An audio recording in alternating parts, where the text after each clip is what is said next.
Welcome to a short video on how to assemble your OPT application. Why is this important? Well, if something is missing from your application or didn't print properly, it could delay or even deny your OPT request. So we made this short video to help you visualize how to assemble your application. First, you want to be prepared by thinking ahead about how you're going to mail your application. You may be creating a label on eShip Global and printing it out. You may need to visit a FedEx or a UPS office, and you will need to make photocopies of your materials.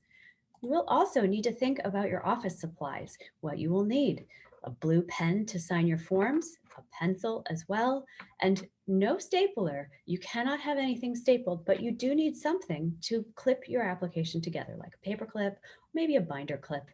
And you're going to need something to put your photos in so that they don't get lost. You could maybe use a sandwich bag or an envelope. That way we make sure they don't get separated from your application. Once you have your materials ready, get your checklist out and let's go over the materials. The first at the very top of your application is your G1145. Right behind it is your Form I-765. All 7 pages need to print. You need to be able to see the barcode down at the bottom of each page. You need to remember to sign it in blue ink. After that, you need to add your brand new OPT I-20.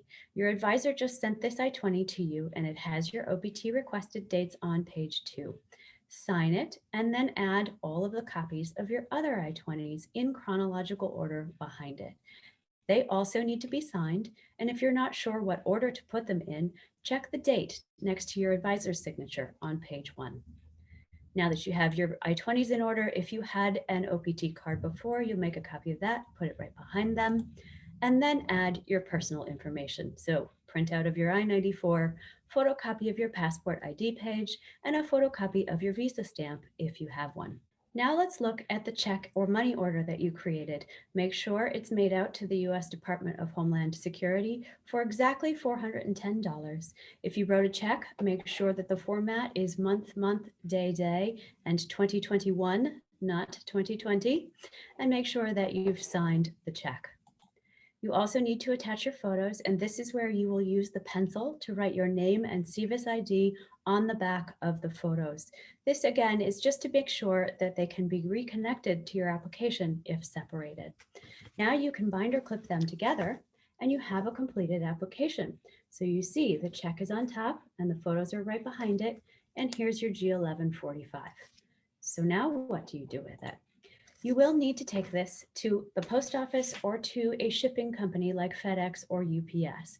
If you used the UEMS system, you printed a shipping label that looks like this on half a page. And here's a tip. You can fold this shipping label in half, and on the FedEx envelope, there's a plastic separator. You can tuck the receipt right inside the front of the envelope. Now you can just insert your application materials, seal it, and drop it off to their office. You may be able to do that at the FedEx or UPS office or the post office.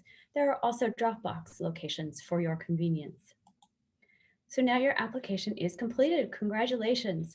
Make sure that you pay attention to the mail over the next couple of weeks so that you can get your receipt notice, check it for errors, track your case online, and enjoy the rest of your semester. Congratulations.